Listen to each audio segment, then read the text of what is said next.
Allô Suzanne, je suis persuadé que ce qui fait la différence entre un bon élève et un élève moyen, ça va être la façon dont il va prendre note des informations qu'il aura obtenues en cours. Donc d'un côté, la manière dont il va prendre note, et de l'autre côté, la manière dont il va les revoir. Et je suis persuadé qu'on peut améliorer ce facteur-là en se créant un outil de prise de notes qui puisse être simple et efficace à utiliser. Donc ce que je vous propose de faire aujourd'hui, c'est d'essayer de voir ensemble comment on peut améliorer ce facteur-là si vous vous sentez en difficulté par rapport à ces prises de notes qui vous tombent dessus en longueur de journée. Donc je vous invite à voir ce que je vais faire moi et comment moi je prends mes notes, puisque même nous, professeurs, nous sommes amenés de temps à autre à suivre des cours et à devoir les revoir. Et donc la seule façon de s'en sortir, c'est d'essayer de s'organiser et d'être organisé au mieux. C'est ce que je vous propose de voir aujourd'hui. Comment fonctionne la plupart parmi vous? En fait, vous êtes assis à votre table en cours et vous notez au fil du cours les informations que vous apporte votre professeur. C'est une méthode qui a l'avantage d'être linéaire, c'est-à-dire la première information, elle sera en haut de votre feuille, et la dernière, elle sera en bas. C'est le grand avantage de cette méthode. Elle a pourtant un grand défaut, c'est que les informations ne sont pas classées. Et donc ces informations non classées, vous allez devoir les reprendre chez vous et les classer en fonction des demandes de votre professeur. Il y a peut-être une façon plus simple de fonctionner, à condition d'être organisé. Et c'est ce que je vais vous montrer maintenant. Donc moi, en fait, quand je prends note, je répartis mon support de prise de notes de la manière suivante. Je crée une surface en haut de page qui sera mon en-tête. Ensuite, je crée ici, sur ma gauche, je crée en fait une marge élargie. Voilà comment je fonctionne. Donc il ne faut pas imaginer que vous allez devoir faire ce tracé-là à chaque fois que vous allez devoir prendre note, parce que bon, en fonction des habitudes, vous allez le faire de manière automatique, vous n'allez pas le reproduire sur votre feuille. Donc ici ça sert pour les besoins du tutoriel que je suis en train de monter avec vous. Donc qu'est-ce que je vais mettre dans l'en-tête? En fait dans l'en-tête je vais commencer par mettre le titre. Voilà, donc ce matin, qu'est-ce qu'on a? En fait, voilà, on est en cours d'allemand, et puis le prof, il a décidé de parler des déclinaisons et des noms. Donc, allez, je mets le titre, Nomen. Par contre, je rajoute d'autres informations. Qu'est-ce que je vais rajouter? En fait, je vais déjà commencer par numéroter ma page, parce qu'il se peut que le cours sera dense et qu'il me faudra plus d'une page, plus d'une feuille aussi, pour prendre mes notes. Donc je numérote de manière systématique. Je rajoute également la date. Datum. Pourquoi? Parce que en fait je vais devoir classer mes notes. Je n'ai pas qu'un cours d'allemand dans la semaine. Je n'ai pas qu'un cours de maths dans la semaine. Je n'ai pas qu'un cours de français. Donc il va falloir classer ces informations aussi en fonction de la date. Donc ce serait bien de noter la date. Je complète mon en-tête en notant par exemple ici avec qui j'ai travaillé en groupe, puisque bon, souvent on vous demande de faire des travaux de groupe, donc en fait j'étais en groupe avec le camarade 1, le camarade 2 par exemple. Pourquoi est-ce que je vais noter cette information? Mais c'est tout simplement parce que il y a peut-être un point que je n'aurais pas compris dans le cours, et il sera utile de se rappeler que ce jour-là j'ai travaillé avec Martin, dans un groupe de travail qui avait en charge de s'intéresser à la déclinaison des noms en allemand, tout simplement. Donc ça me permet en fait de retrouver le camarade avec lequel j'étais dans une équipe ce jour-là. Par ailleurs, ça permet aussi de lui poser une question si je n'ai pas compris un détail du cours. C'est peut-être lui qui pourra me répondre. Donc il est toujours utile de savoir, surtout au bout de quelques mois, à quel jour précis, donc on va dire le 10 novembre, de savoir que le 10 novembre en question, j'ai été en cours d'allemand avec le camarade Martin. Donc je note ces informations dans l'en-tête. Est-ce que cette en-tête, je vais reproduire ça sur toutes les pages, sur toutes les feuilles de ma prise de notes? Bien sûr que non. En fait, ce sera réservé à la première page seulement.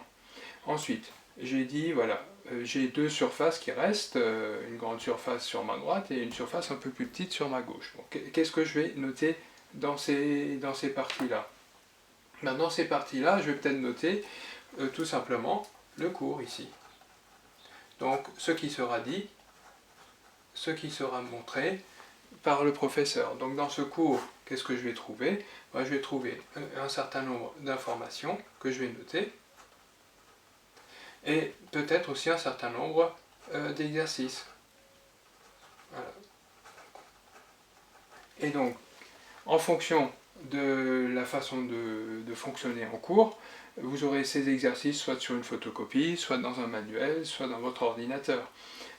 Si vous les avez sur une photocopie, il sera possible de laisser de la place pour pouvoir coller votre exercice ici, une fois qu'il sera terminé. Si c'est un exercice qui sera dans votre ordinateur, en fait vous aurez la place pour noter les références de l'exercice, histoire de pouvoir le retrouver dans votre ordinateur, ou histoire de pouvoir le retrouver tout simplement sur la photocopie. Donc ça, ce sont les éléments que je vais noter au fil du déroulement du cours. Se pose maintenant la question, oui, mais comment est-ce que je vais noter ces éléments? Est-ce que je vais noter toutes les phrases? Bien sûr que non, vous n'avez pas le temps, vous ne pouvez pas noter toutes les phrases. Donc, qu'est-ce qu'on note? On note, et ça c'est important, les mots-clés. Alors, qu'est-ce qu'un mot-clé? C'est le mot qui comporte l'information essentielle par rapport à une idée qui sera donnée. Donc il est clair que quand dans mon cours qui parle des noms et qui parle des déclinaisons, j'ai déjà deux mots-clés qui vont devoir apparaître dans ma prise de notes. Ce sera nom, N-O-M-S, et déclinaison. Il y aura d'autres certainement que vous allez noter au fil du cours et de manière linéaire. Se pose ensuite la question, oui, mais qu'est-ce que je vais noter sur la partie gauche? En fait, sur la partie gauche, vous allez la réserver aux questions qui vont être posées, aux questions que vous allez poser et aux questions que vos camarades vont poser, ou même aux questions que le professeur va poser. Donc, qu'est-ce que vous allez noter? En fait, vous allez noter vos questions dans cette surface-là. Mais est-ce que vous allez commencer en haut, tout en haut, ici, ou est-ce que vous allez commencer là? En fait, la question se pose parce que en tout début de cours, il n'y aura peut-être pas vraiment de questions à noter, donc vous n'allez pas la noter tout en haut. Pourquoi? Parce qu'il vaut mieux noter la question en rapport avec l'élément de cours que vous êtes en train de traiter. Donc il se peut très bien que vous ayez à noter votre première question seulement ici, parce qu'elle correspond à la définition du terme mot-clé par exemple. Donc vous notez votre première question et vous la notez également sous forme de mots-clés. La question peut poser, donc quand on parle des nombres, elle peut se poser autour de la différence entre masculin et féminin par exemple. Et donc vous notez votre question sous cette forme-là, masculin, point d'interrogation, et vous savez que cette question a été posée et que la réponse a été traitée.